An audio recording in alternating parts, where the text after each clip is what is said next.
Hello दोस्तों, कैसे हैं आप लोग। आज हम लोग सामान्य विज्ञान के अगले सीरीज में चलेंगे। हम लोगों ने 150 प्रश्न तक कर लिया था।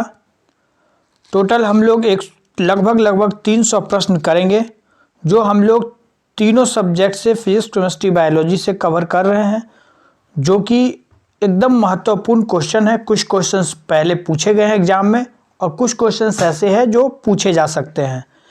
एक एक प्रश्न बहुत ही महत्वपूर्ण है, जो भी कंपटीशन की तैयारी कर रहे हैं उन सभी बच्चों के लिए। तो चलिए हम लोग प्रश्न से स्टार्ट करते हैं। प्रश्न है, कार में रेडिएटर का क्या कार्य होता है दोस्तों। कार में रेडिएटर का क्या कार्य होता है दोस्तों।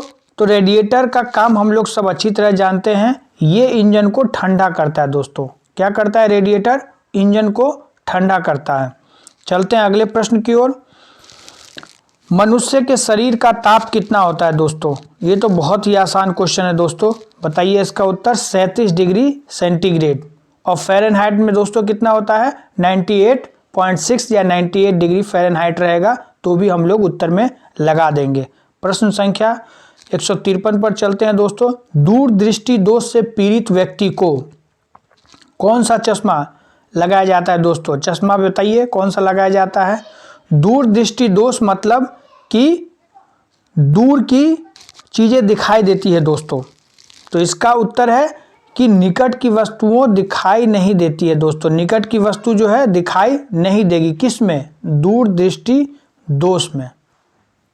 चलते हैं अगले प्रश्न की ओर, जो कि है प्रश्न संख्या 154। किताब के ऊपर रखे किसी लेंस को ऊपर उठाने पर यदि मुद्रित अक्षरों का आकाश बढ़ता हुआ आकार होगा, बढ़ता हुआ दिखाई देता है, तो लेंस बताइए कौन सा लेंस होगा दोस्तों।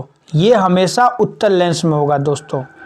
आकार जो है हमेशा बढ़ते हुए दिखाई देगा उत्तल लेंस में।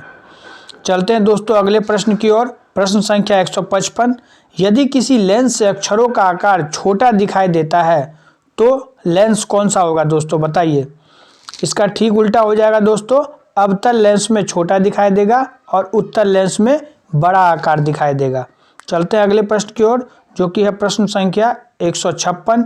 जीव विज्ञान शब्द का प्रयोग सर्वप्रथम किसने किया था दोस्तों, बताइए। ये तो रिपीटेड क्वेश्चन है दोस्तों, ये क्वेश्चन पहले भी पूछ चुका हूं मैं। बताइए 156 का उत्तर क्या होगा दोस्तों। लेमार्क ने। लेमार्क और ट्रेविरेनस ने। दोस्तों इसका उत्तर हो जाएगा डी। प्रश्न संख्या 157। कार्य का मात्रक है, बताइए दोस्तों। कार्य का मात्रक क्या है? जूल। वर्क को हम लोग, वर्क का यूनिट क्या है दोस्तों? जूल है। Question number 158। प्रकाश वर्ष इकाई है, बताइए दोस्तों। लाइट ईयर जिसको हम लोग बोलते हैं, ये दूरी नापने का दोस्तों। जब बहुत ज़्यादा दूरी किसी से नापते हैं तो हम लोग प्रकाश वर्ष का इस्तेमाल करते हैं। प्रकाश वर्ष का मतलब होता है कि प्रकाश जो है एक साल में कितनी दूरी तय करता है, ये होता है प्रकाश वर्ष। हम लोग चलेंगे दोस्तों अगले प्रश्न की ओर। प्रश्न संख्या 159। एक ही प्रकार के परमाणुओं से मिलकर बना पदार्थ कहलाता है, क्या कहलाता है दोस्तों? यौगिक।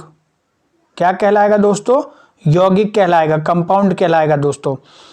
160 प्रश्न संख्या है। दो या दो से अधिक तत्वों के मात्रा के विचार से एक निश्चित अनुपात में संयोग करने से बना पदार्थ कहलाता है, क्या कहलाएगा दोस्तों? एक या एक से अधिक तत्वों के मात्रा के विचार से एक निश्चित अनुपात। जब भी एक निश्चित अनुपात होगा दोस्तों तो यह यौगिक कहलाएगा। क्या कहलाएगा दोस्तों? यौगिक कहलाएगा। हम लोग चलते हैं अगले प्रश्न की ओर। 161 प्रश्न संख्या। किसी भी असंतुलित बल द्वारा किसी पिंड में उत्पन्न त्वरण, बताइए दोस्तों क्या होगा? बल के अनुक्रमानुपाती होगा दोस्तों। क्या होगा दोस्तों? मतलब डायरेक्टली प्रोपोर्शनल होगा। असंतुलित बल द्वारा किसी पिंड में उत्पन्न त्वरण जो है डायरेक्टली प्रोपोर्शनल होगा, किसके दोस्तों? बल के। क्वेश्चन संख्या 162 पर चलते हैं। निम्नलिखित में से कौन एक अस्थायी कण है, बताइए दोस्तों। अस्थायी कण जो है, क्योंकि इलेक्ट्रॉन, न्यूट्रॉन और प्रोटॉन अस्थायी नहीं है दोस्तों, स्थायी कण है। तो पाई मेसोन जो होता है वो अस्थायी कण है दोस्तों। प्रश्न संख्या हम लोग चलेंगे 163 पे। परमाणु नाभिक के अवयव हैं, बताइए दोस्तों। परमाणु नाभिक के अवयव क्या क्या हैं दोस्तों? तो प्रोटॉन और न्यूट्रॉन, प्रोटॉन और न्यूट्रॉन। सजावटी वृक्ष और तथा झाड़ियों के संवर्धन से संबंधित अध्ययन कहलाता है। बताइए दोस्तों, जो हम लोग सजावटी वृक्ष और झाड़ियाँ जो लगाते हैं उसका जो कलेक्शन करते हैं उसको हम लोग क्या कहते हैं दोस्तों?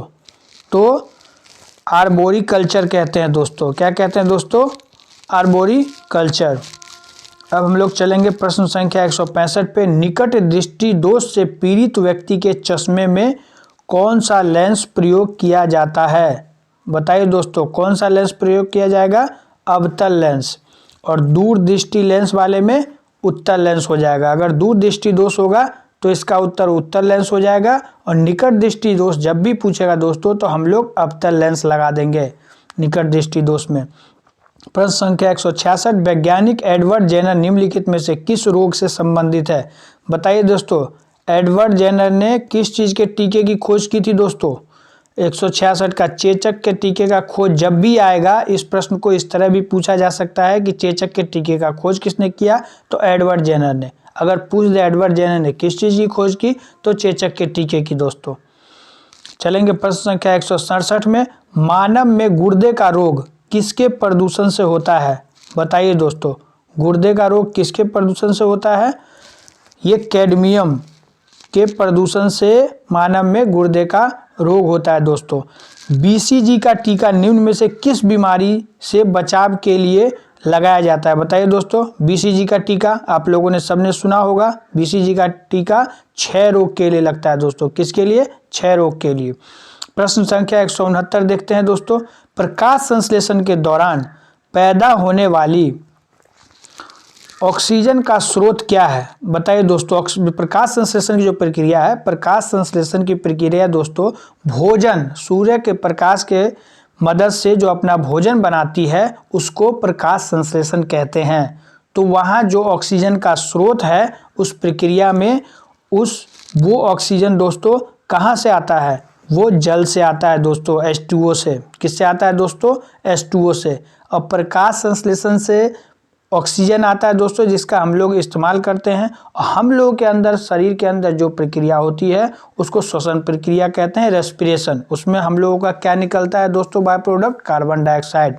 इसी तरीके से हमारे पृथ्वी पर कार्बन डाइऑक्साइड और ऑक्सीजन का जो है वो संतुलन बना हुआ है। हम लोग चलेंगे दोस्तों 170 प्रश्न संख्या पर। पौधे का कौन सा भाग श्वसन क्रिया करता है? बताइए दोस्तों, पौधे का कौन सा भाग श्वसन क्रिया करेगा दोस्तों? तो पत्ती। पत्ती जो है श्वसन प्रक्रिया करता है। इसमें दोस्तों छोटे छोटे होल्स होते हैं, छिद्र होते हैं जिसको स्टोमेटा कहते हैं, जिसके थ्रू गैसों का आदान प्रदान जो है पौधों में होता है। अब हम लोग चलेंगे प्रश्न संख्या 171 पर। एम्पियर किसका मात्रक है दोस्तों? तो वो करंट का है दोस्तों। किसका है? करंट का, विद्युत धारा का, इलेक्ट्रिक करंट का दोस्तों मात्रक है किसका? एम्पियर है। क्या है दोस्तों? एम्पियर। अब हम लोग चलेंगे प्रश्न संख्या 172 पर। 172 प्रश्न संख्या क्या कहता है दोस्तों? वनस्पति विज्ञान के जनक कौन है? ये भी रिपीटेड क्वेश्चन है दोस्तों। इसका उत्तर अभी डिस्कस किया गया था पिछले वीडियो में। बताइए दोस्तों क्या होगा इसका उत्तर? इसका उत्तर हो जाएगा थियोफ्रेस्टस, फादर ऑफ बॉटनी। कौन है दोस्तों? थियोफ्रेस्टस है, फादर ऑफ बॉटनी थियोफ्रेस्टस। 173 प्रश्न संख्या दोस्तों क्या है? शरीर रचना के किस वर्गीकरण में लॉबस्टर संबंध होता है दोस्तों? तो क्रिस्टेशियंस। क्या होगा दोस्तों? क्रिस्टेशियंस। चलते हैं अगले प्रश्न की ओर। पुष्पों के अध्ययन को क्या कहा जाता है दोस्तों? बताइए दोस्तों।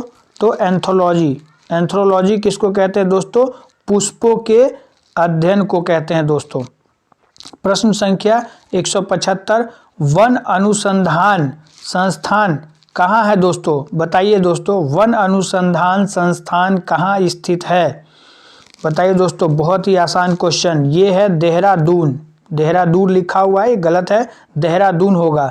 वन अनुसंधान संस्थान कभी भी पूछे तो इसका उत्तर हम लोग क्या लगाएंगे दोस्तों?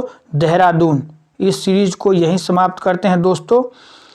हम लोग इसी के आगे चलेंगे प्रश्न संख्या 176 से अगले वीडियो में। बहुत बहुत धन्यवाद। अगर इस विज्ञान के सीरीज से आपको थोड़ा सा भी फ़ायदा पहुंच रहा है और मुझे पूरी उम्मीद है कि इस तरह के क्वेश्चन डायरेक्ट एग्जाम में आते हैं, तो प्लीज़ इस वीडियो को अधिक से अधिक लोगों तक शेयर करें, लाइक करें, सब्सक्राइब करें और कमेंट करें। इससे दोस्तों मुझे मोटिवेशन मिलता है और मैं इस तरह का वीडियो आप लोगों के सामने हमेशा लाता रहूँगा। बहुत बहुत धन्यवाद।